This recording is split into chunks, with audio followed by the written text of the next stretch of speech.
वचन देता हूँ कि इसी महीने ये मंदिर का निर्माण अवश्य हो जाएगा महाराज जी। ये मेरा वचन रहेगा, पूरी कोशिश रहेगी। हनुमान जी की इच्छा होगी, हनुमान जी आपके द्वारा उसका श्रेय लेना देना चाहते होंगे तो आपके ग्रुप के द्वारा हो जाएगा। भगवान की सेवा में जितने लोगों का तिल पुष्प लग जाए उसका उसको मिलता है।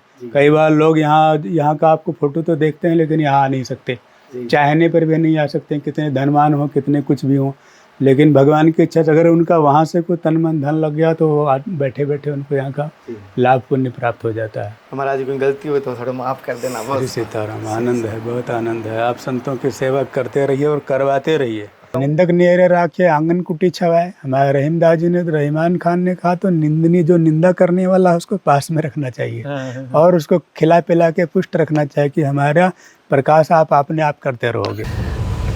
साथियों नमस्कार, राधे राधे, हर हर महादेव, जय गुरुदेव।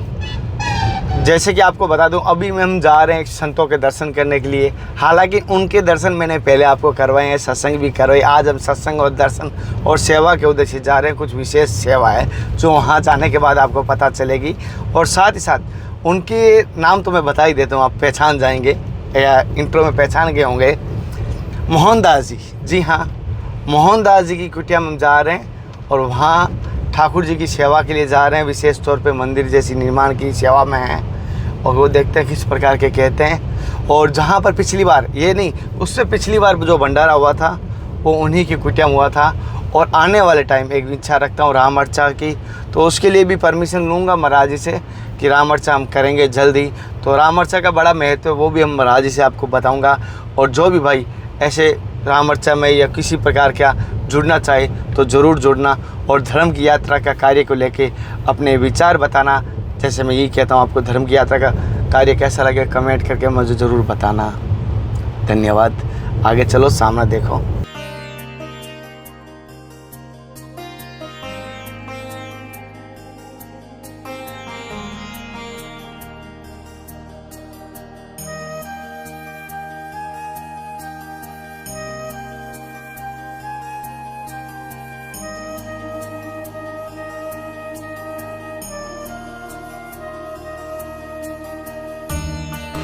वजन भारी पड़ेगा और साथ ही साथ अगर पीछे का आगे रखना है, हाँ, वरना ये चौक तो निकल जाएगा ना। या फिर इसको ऐसा करेंगे, इसको पक्का कर देंगे, इसको ऊपर लगा दे तो तब भी हो सकता है। हाइट से जमीन से ऊपर हो जाएगा ना, तो दरवाजे नीचे ड्राव खुलेंगे ना, वो आराम से खुल जाएगी। जैसे ये घंटी है या पूजा का दीपक का सामान वो नीचे रखा जाता है। लेकिन फिर महाराज जी उसमें दरवाजा नहीं लगेगा आपके। अच्छा, दरवाजे वाला अलग होता है ना, दरवाजा लगे, पर्दा लगा लेंगे। हाँ, दरवाजा अंदर है, तब दरवाजे वाला बनाने की आवश्यकता नहीं है। महाराज जी जैसे एक चीज़ बोलते हैं कि जैसे कोई ठाकुर जी की पूजा करते हैं तो ठाकुर जी को प्रसन्न हर कोई करना चाहता है। तो आपकी दृष्टि से जैसे आप किस प्रकार ठाकुर जी की पूजा करते हैं? मतलब पूजा परंपरागत होती है तो सबसे उत्तम होती है। हम अपना निजी कोई नियम या अनुभव करें उसको सत्य है कि असत्य है इसका कोई निश्चित नहीं है। एक तो शास्त्रोक्त होना चाहिए। शास्त्रोक्त तो जिसके उसके लिए जो पढ़ा लिखा हो। कोई पढ़ा लिखा ही नहीं है, महात्मा और भक्ति सभी करते हैं, चाहे वो पढ़ा लिखा हो चाहे गंवार हो, तो गुरु परंपरा के हिसाब से हो। परंपरा में गुरुदेव भगवान ने जैसे बता दिया, उस निष्ठा से उसमें अपनी निष्ठा बढ़ाते जाना चाहिए। महाराज जी ने बता दिया कि आपको 6000 जप करना है मंत्र का, लेकिन अपनी निष्ठा उससे बढ़ाने का प्रयास करना चाहिए, घटाने का नहीं करना चाहिए। पूजन भी जैसे बता दिए उससे और उत्तम तरीके से पूजा करनी, जैसे जो अपने भाव निष्ठा में आते जाएं। जो भाव आता भगवान की इच्छा से आता। यदि भावपूर्ण पूजा ठीक हो रही, मन पूजा करने के बाद अपना मन प्रसन्न हो गया तो समझ लीजिए ठाकुर जी की प्रसन्नता है।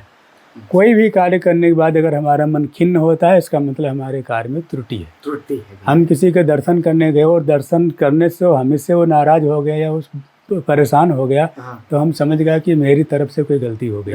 और मेरे जानने से, मेरी वाणी से या मेरे कहने से, प्रणाम करने से या उनका हालचाल पूछने से उसको प्रसन्नता हो गई, तो समझ लो उसके अंदर बैठे हृदय में भगवान ही प्रसन्न हो गए। तो ये बात है, भगवान की पूजा नित्य नित्य उत्तरोत्तर बढ़त में और अनुराग में करना चाहिए। अच्छा महाराज जी, जैसे कि अभी ये अपने गुरु जी हैं? हाँ, हमारे श्री गुरु महाराज जी। गुरु महाराज जी पूरा हुआ सर 2005 में। अच्छा, तो महाराज जी जो आपने जो मंदिर का साइज रखना है तो जैसे कि परफेक्ट नहीं, जैसे भी आपने ये बताया ऐसे 4 फीट ऐसे चौड़ाई में 4 फीट, हाँ कितना होगा इसको ये नाप- साढ़े आगे का 19 टेप है क्या अपने पास? ऐसे भी नप जाएगा। थोड़ा सा है तो दिखा दो महाराज।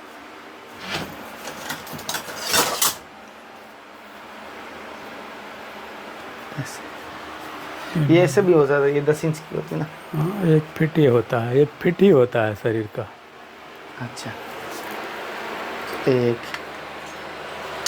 2 3 वही 3 फीट, 3 फीट ऐसे हो जाए। 3 सवा 3, अधिक से अधिक 3.5, इससे ज़्यादा नहीं। अच्छा, मतलब 3 फीट स्टैंडर्ड साइज अगर मिल 3 जाता है। फीट इसकी चौड़ाई, हाँ ऐसे। और पीछे भी 3 फीट। 3 फीट में जब होगा तब वो उसके पोर्शन बनेंगे। और ऊंचा वो ऐसे यहाँ तक तो वो लगभग 2.5-3 फीट वो सीधा होगा। एक जैसा होगा। हाँ, ऊपर में थोड़ा उसको 2 फीट के घुम्मट हो जाएगा। दे देगा तो शोभा आ जाएगी। अच्छा। भगवान की। तो 2 स्टेप में होना चाहिए।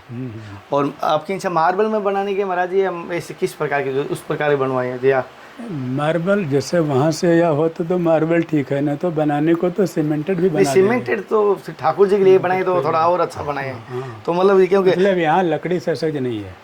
दिमाग हम लग यहाँ जाता लकड़ी बनाना चाहें वो कदाप नहीं रुकेगी। ये देखो ढक्कन एक लगाया था लकड़ी को और उठा रखा है, उसको पूरी दीमक खाई जा रही है। हाँ। ये जंगल का माहौल है, इसमें दीमक बहुत ही, अभी इसके नीचे भी दीमक घूम रही है। अच्छा, हम जब तो साफ महाराज करेंगे यहाँ पर दीमक आपने कभी पूछा होगा कितना लगता है, क्या लगता है, कितना? नहीं, मैंने अभी तक कभी सुना होगा कहीं? कोई चर्चा इसका नहीं किया। अच्छा, वो तो बनाने वाला ही बताएगा। चलो महाराज जी, अगर यहाँ बनता है तो मैं यहाँ ऑर्डर दे दूंगा आज ही। अब उसको ये पूछ लें आप कि आपके पास मार्बल तो है ही, हाँ। मार्बल का काम भी आप करते हैं, आपके हिसाब से कोई मिस्त्री है क्या जो इस तरह मंदिर बना दे? नहीं, उसको समझ आए तो चल के वहाँ देख ले। उसका आने जाने का जो होगा हम किराया दे देंगे, हाँ, नहीं गाड़ी में लेकर अपनी गाड़ी में चल के दिखा देंगे, देख करके फिर वो बना दे। इसमें सामने में हमको लगता है वो 2 डंडा रहेंगे, हाँ, वो पिलर रहेगा। पिलर जैसा। मेरे फोन में फोटो है, दिखाता हूँ। मैं देख के आया था।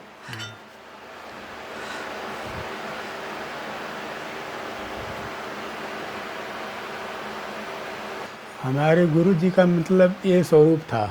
अच्छा। ये तो वहाँ जम्मू कश्मीर रहता, लोग ज़बरदस्ती उनको कुर्ता पहनने को बोल रहे क्योंकि ठंडी होती थी।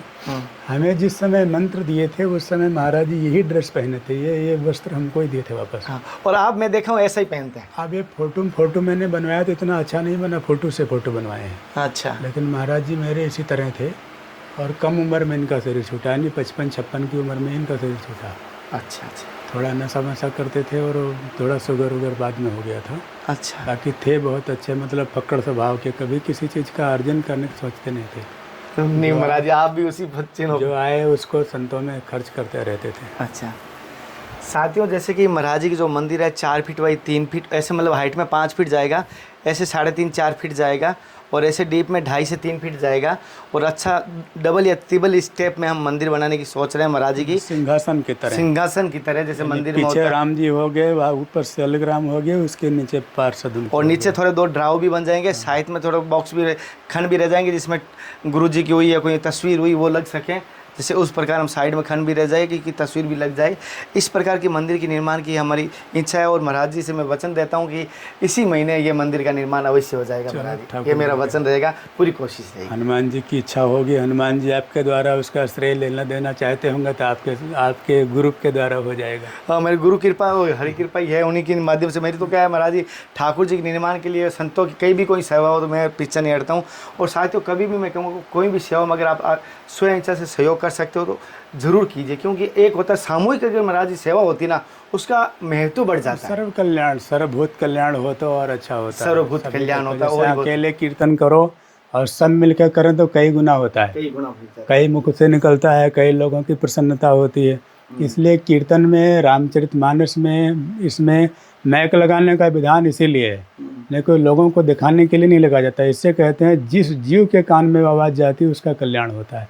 तो जीव हर सर्वभूत कल्याणार्थे कीर्तन, भजन, सेवा, भगवान की सेवा में जितने लोगों का तिल पुष्प लग जाए उसका उसको मिलता है।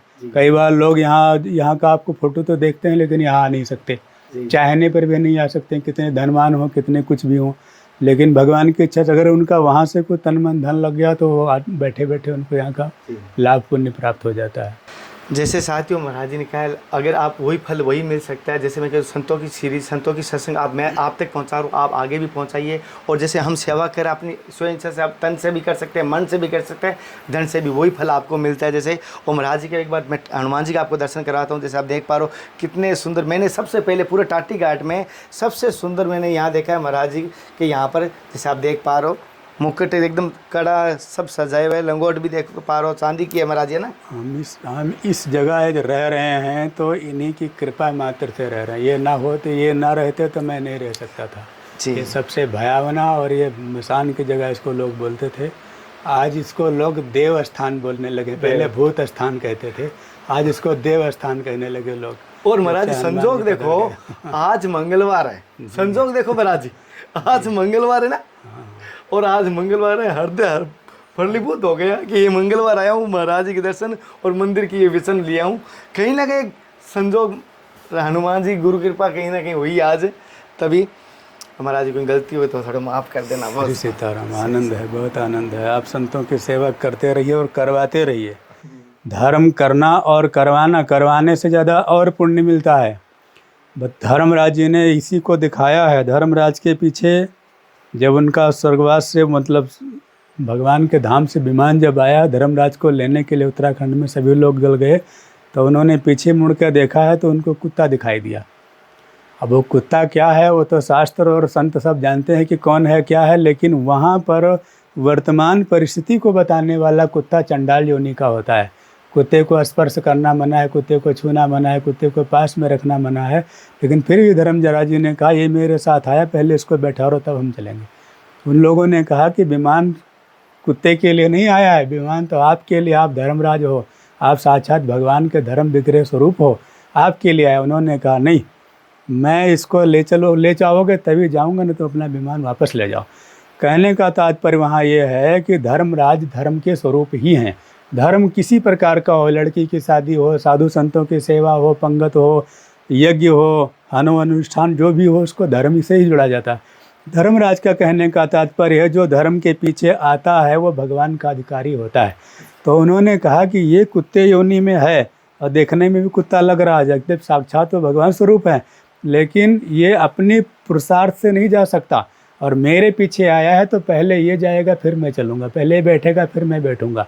तो ऐसा कहने से उनका कहने का तात्पर्य है कि हम यदि धर्म नहीं कर सकते हैं, हम धर्म उतना यज्ञ हवन अनुष्ठान या विशेष कर्म नहीं कर सकते हैं, तो जो कर रहा हो उसके पीछे हम लग जाएंगे तो हमारा कल्याण हो जाएगा। तो यज्ञादित कर्म कहीं भी हो रहे हों, भगवत कर्म अच्छे सत्संग कहीं भी हो रहा हो, उसमें कोई करा रहा है तो जितना हो सके, कोई किसी बड़े तीर्थ जा रहा, हम नहीं जा सकते, किसी कारण बस बीमार है या किसी आर्थिक परिस्थिति है, तो वो बेचारा गरीब है, उसको हम अर्थ से सेवा कर दिया तो मेरा अर्थ के हिसाब से जाने से वो हमको पुण्य उसका वहीं से ऑटोमेटिक मिलेगा।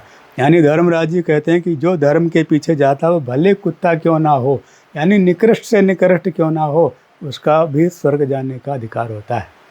इसलिए उन्होंने पहले उसको बैठा रहा और फिर उन्होंने बैठा, बाद में भगवत स्वरूप धर्म स्वरूप ही उनको दर्शन दिए कि आपने धर्म को नहीं छोड़ा, बाकी इसीलिए आपका विशेष नाम है, क्योंकि धर्मराज तो भगवान का ही स्वरूप थे। साथियों महाराज जी जैसे कहा, बड़ी सुंदर बात की। मैं भी कहता हूँ कभी भी ध्यान रखें, जैसे महाराज जी कोई अगर नेक कार्य कर रहा है, कोई गाय की सेवा कर रहे हैं, अगर कर सकते हो तो कीजिए, संतों की सेवा कर सकते हो कीजिए, नहीं कर रहे हो जो कर रहा है उसको बोलिए बहुत अच्छी कर रहा है और भी करनी चाहिए। कम से कम जो तन से कर सकते तन से कीजिए, मन से कर सकता है, धन नहीं है तो मन से भी कीजिए। और जिसके पास अगर भगवान ने ठाकुर जी ने कुछ निमित्त दिया है तो वो भी अगर 5% 10% जीवन का संत सेवा में, गौ सेवा में लगाइए, क्योंकि हमारे साथ आज का ज़िंदगी का आखिरी दिन है। तो ये समझ लीजिए हमें नेक कार्य किस प्रकार कर सकते हैं महाराज जी, यही है कि क्यों कल का भरोसा नहीं, संग्रहालय हम कर रहे हैं इतना और हमारे, क्योंकि ये भूमि ही मृत्यु लोक है, इसका नाम है मृत्यु लोक। और है क्या? भोग भूमि। जीव मृत्यु लोक में जो आता है उसको मरना पड़ता है। यानी भगवान श्रीमन नारायण रामकृष्ण रूप में भी आए तो उनको भी किसी न किसी तरीके से उनको भी यहाँ से जाना पड़ा। वो तो कभी ना मृत्यु को प्राप्त होते हैं ना उनका जन्म होता, लेकिन हम लोगों की भक्ति भाव में आते हैं, लेकिन लोक की मर्यादा है इसलिए यहाँ से भी उनको जाना पड़ा, चाहे भगवान श्री कृष्ण हो चाहे हमारे मर्यादा पुरुषोत्तम श्री राम जी हों।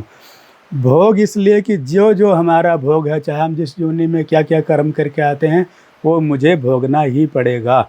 आगे के लिए हमें प्रयास करना चाहिए, क्योंकि ये हम जब मनुष्य जीवन हमारा मिलता तो चेतन जीव होता है। तो आगे अभी हमने पता नहीं क्या करके आया, जब मुझे कष्ट में अशुभ महसूस होता है, दुख होता है, सुख होता है, सब कुछ होता है। आगे के लिए बुद्धिजीवी जीव यही करते रहते हैं कि हमारे द्वारा ऐसा कोई कर्म ना हो कि आगे मेरा कुछ गड़बड़ हो। आगे सुधारने के लिए वो प्रयास करते हैं अच्छे कर्म करने का, संतों का संगत करते हैं, तीर्थ का वास करते हैं, शास्त्र का अध्ययन करते हैं, गुरुजनों की वाणी सुनते हैं और उनसे पूछते हैं अपने मार्गदर्शन के बारे में कि हम कैसे चलें कि आगे हमारा मार्ग अच्छा हो। हाँ जी महाराज जी। हरे राम जी। हरे राम जी। महाराज जी, जैसे अभी जैसे हम बहुत सारे कहते हैं संतों का, आपने अभी बात करे थे धार्मिक स्थानों का महत्व होता है। जैसे कि जितना हम धार्मिक स्थान पर भजन भगवान की प्राप्ति करते हैं, उससे ज़्यादा ये रहता है कि हमें कहीं पाप ना हो जाए, और धार्मिक स्थान पर पाप हो जाए तो उसका कहते हैं कल्याण मुश्किल ही होता है। हाँ, अन्य जगह का किया हुआ पाप तीर्थ में जा कर के या गंगा में जा कर के उसका उद्धार होता है, क्षीण होता है। हाँ। वो स्नान करने से मोक्ष होता है। हाँ। लेकिन तीर्थ में किया हुआ पाप कहते हैं जिम तीर्थ कर पाप, वो पत्थर लकीर होता है। वो विशेष, तो इसीलिए एक तो जीव सभी अज्ञान है। देखा जाए तो अगर चतुराई छोड़ करके, चालाकी छोड़ करके अगर कोई भी कार्य किया जाए गुरुजनों की कृपा से, प्रयास यही करना चाहिए कि हमारे द्वारा कोई दुष्कर्म ना हो। और कारणवश हो भी गया तो भगवान से तत्काल क्षमा मांगना चाहिए कि प्रभु मेरे अज्ञानवश ऐसा हुआ। तो भगवान परम ब्रह्म नारायण हैं, वो हम जीवों को के अगर दोष पे ध्यान देंगे तो हम कल्याण के भागी है ही नहीं। अच्छा। वो हमारे सारे दोषों को छोड़ करके, जैसे विभीषण जी से कहा कि शरण में हमारी आ गए तो इनके सारे दोष भले ही निशाचर बन सके हैं लेकिन आज से हमारे हैं। तो भगवान ने उनको बिना किसी से पूछे समुद्र से जल लेकर तिलक कर दिया कि तुम लंकेश हो, तुम आज के बाद लंका के राजा ही हो। बाकी उनको साथियों ने बहुत सा शंका भी किया, सुग्रीवाद, लेकिन भगवान ने कहा नहीं, मैं 2 बार नहीं बोलता, मैं एक ही बार बोलता हूँ। जो वाणी में बोल दिया, भरत जी को कोई समस्या हो जाएगी तो मैं इनको अयोध्या का राज दे करके, और मैं अगर इनको यहाँ के नहीं हो पाया तो मैं इनको अयोध्या का राजा बना दूंगा, लेकिन राजा मैं इनको बना दिया। तो भगवान के तीर्थ में वैसे तो पाप दोष सबसे हर पल होते रहते हैं, इसके लिए कोई वो नहीं, क्योंकि उतना हम जागृत नहीं हैं। लेकिन प्रयास करना चाहिए। इसीलिए शास्त्र और सत्संग का महत्व इसीलिए होता है, गुरुजनों की कृपा इसीलिए होती है कि हमें क्या सेध है और क्या निषेध है, उससे बचने का प्रयास करना चाहिए। महाराज जी, आपने बहुत सुंदर थोड़ा सा, महाराज जैसे आपने बचने की बात तो सही की, लेकिन हमें ये कैसे तराजू में तोल पाएंगे कि पाप क्या है, पुण्य क्या है? ये सबसे बड़ी शंका रहती है। बात तो ठीक है, सबको इतना ज्ञान नहीं है, लेकिन गुरुजन लोगों के द्वारा बताया तो जाता है ना कि हमारे लिए क्या निषेध है और क्या सेध है। मैं अपने घर में रहते, हमारे घर में बहुत सारा परिवार होता पूरा, हमारी माँ भी होती, बहन भी होती है, परिवार पूरा होता है, लेकिन वहाँ पर ही देखो किसके साथ क्या व्यवहार करना है, वही पाप और पुण्य का लेखा जोखा होता है। अच्छा। जिसके साथ जो व्यवहार शास्त्र विध है वो करो तो कोई दोष नहीं है, और उसके विपरीत करो तो तत्काल लोग का दोष में जो गिनती आ जाती। इसीलिए हमें तीर्थ में जाना चाहिए। हमारे से प्रयास करें कि किसी संतों का अपमान ना होने पाए, हमारे द्वारा कोई ऐसी जगह में हमारे द्वारा मलमूत्र का त्याग ना होने पाए। वैसे तो हमारी भारत भूमि तो कण कण में भगवान है, इसको बताया गया है, लेकिन फिर भी जो देव स्थान है, गंगा जी हैं, गंगा का तट है आदि को बचाते हुए और गुरुजनों से पूछते हुए कि हमें यहाँ कैसे रहना चाहिए, तो गुरुजन लोग बताते हैं कि तीर्थ में जाना चाहिए, कैसे सेवन करना चाहिए, कैसा अन्न भक्षण करना चाहिए, किन चीज़ों को खाने पीने का भी तीर्थ में मना होता है। जैसे उस बार जब बताया थी, वहाँ आपदा आई थी हमारे केदारनाथ में, उससे पहले वहाँ पर बहुत विचरित लोगों ने वहाँ मांसाहार वगैरह खाना पीना शुरू कर दिए थे। तो भगवान शंकर तो ऑर्डरदानी है, वो तो एक क्षण में अपना वातावरण ठीक करने वाले हैं, क्योंकि वो वहीं उसी प्रलय के देवता, उन्होंने एक क्षण में सब कुछ करके दिखा दिया, लोगों को आज बता दिया। अब वहाँ लोग जाते हैं तो भयभीत रहते हैं, प्लेन से जाते हैं जल्दी भागने की सोचते हैं। पहले वो मौज मस्ती के लिए 10-10 दिन रुक करके वहाँ करते थे, अब वहीं डरते हैं कि कल क्या हो जाएगा, कोई भरोसा नहीं है। इसलिए भगवान स्वयं उसकी व्यवस्था करते हैं और बचने का प्रयास ही करना चाहिए। बाकी जहाँ तक हमारी चेतना है, अचेतन में तो हमसे कुछ भी होता रहता है, तो हम भगवान के अंश है, भगवान के ही पुत्र हैं।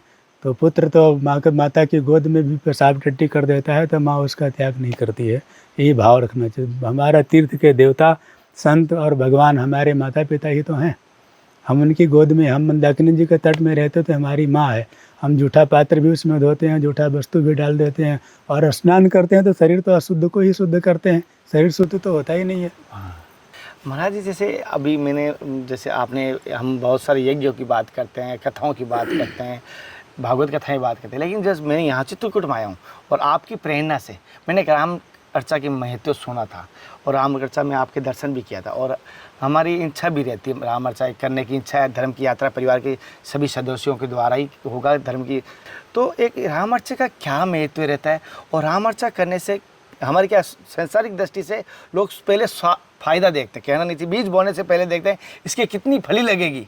तो राम अर्चा का क्या महत्व है, राम अर्चा क्यों करना चाहिए? राम अर्चन का बिना महत्व के और बिना समझे कोई कुछ जाने बिन होए प्रतीति, बिन प्रीति होए नहीं प्रीति।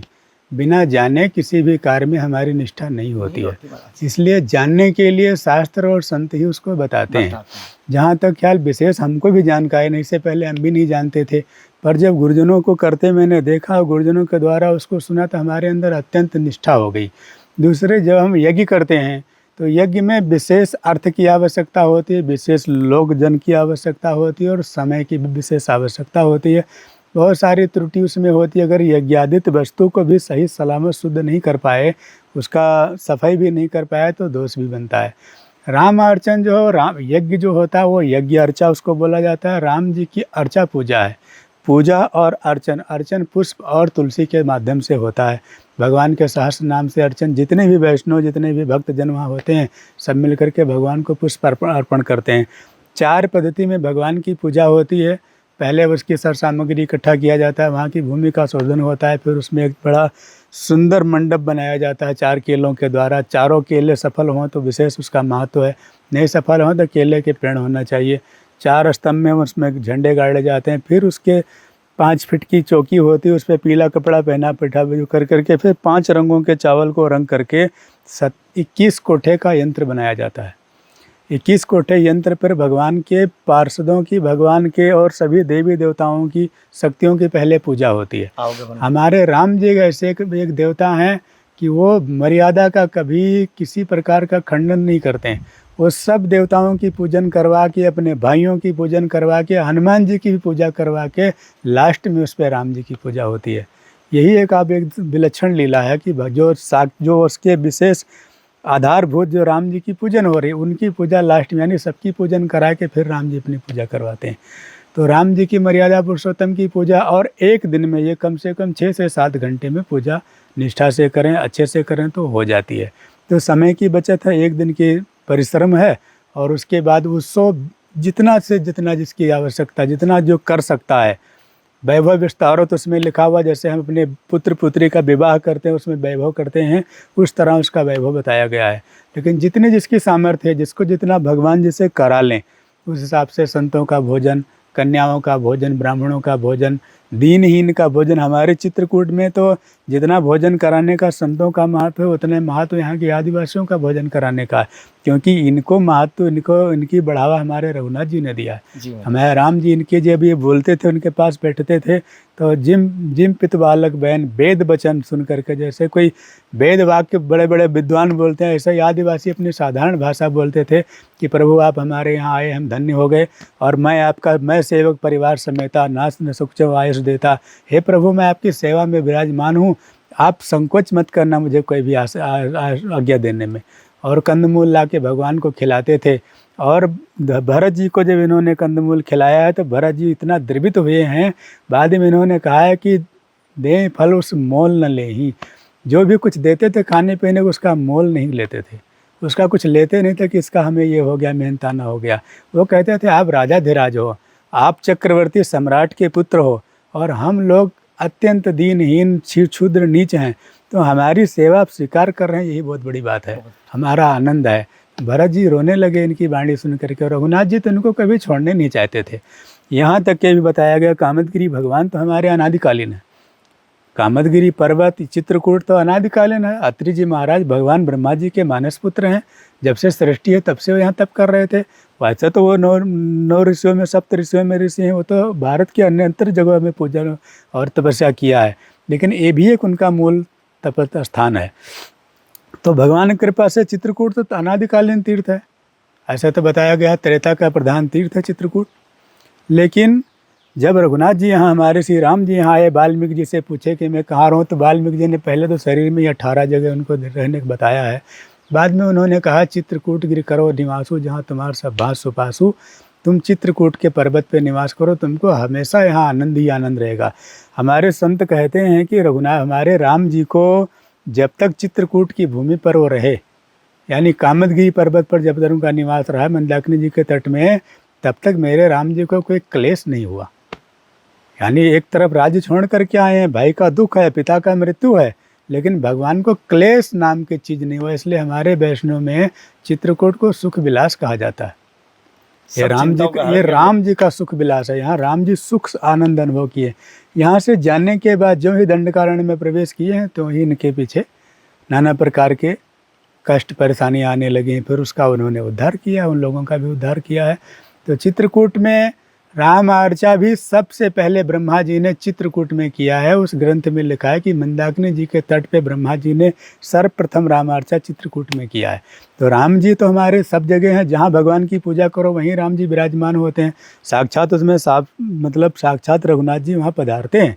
लेकिन जब चित्रकूट में होता है तो विशेष मन में उछाल होता है, आनंद होता है। और राम जी की पूजा हो, भगवान श्री कृष्ण की पूजा हो, श्रीमन नारायण की पूजा हो, भगवान शंकर की पूजा हो, इसमें जातिवाद संप्रदायवाद नहीं रखना चाहिए। हमारे इष्ट सब एक ही हैं। हम चाहे श्री कृष्ण जी को अपना इष्ट मानते हों, जो कृष्ण उपासक हमारे वृंदावन को मानने वाले वो भी राम जी को मानते हैं, और हम सब हमारे इष्ट राम जी हैं, सीताराम जी हैं, फिर भी अपने कृष्ण भगवान को अपना इष्ट ही मानता हूँ।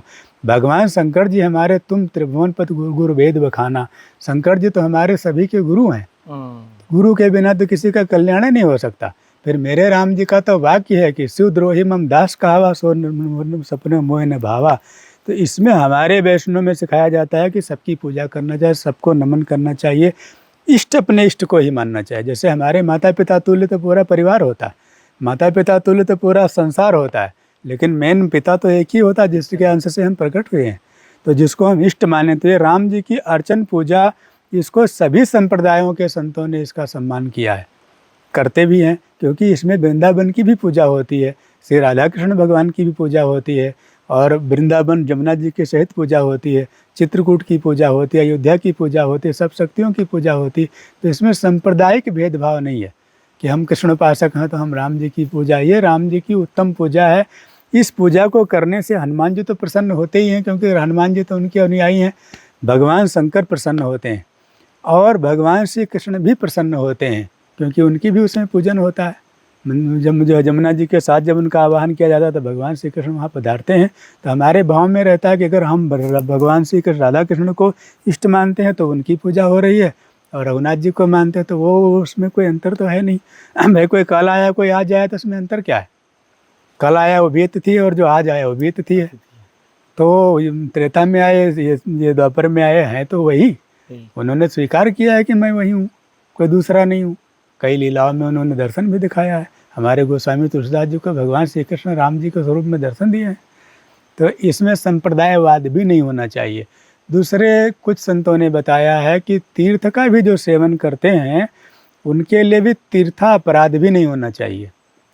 भाई हम चित्रकूट में रह रहे हैं, हमारी चित्रकूट के प्रति निष्ठा है, तो हम चित्रकूट में रहें, लेकिन हम वृंदावन की अवहेलना ना करें, हम अयोध्या की अवहेलना ना करें, हम भगवान शिव के धाम की अवहेलना ना करें, उसको भी हम नमन करें। वहाँ से भी संत आए, भक्त आए, महात्मा आए तो उसको हम प्रणाम करें वही मान करके।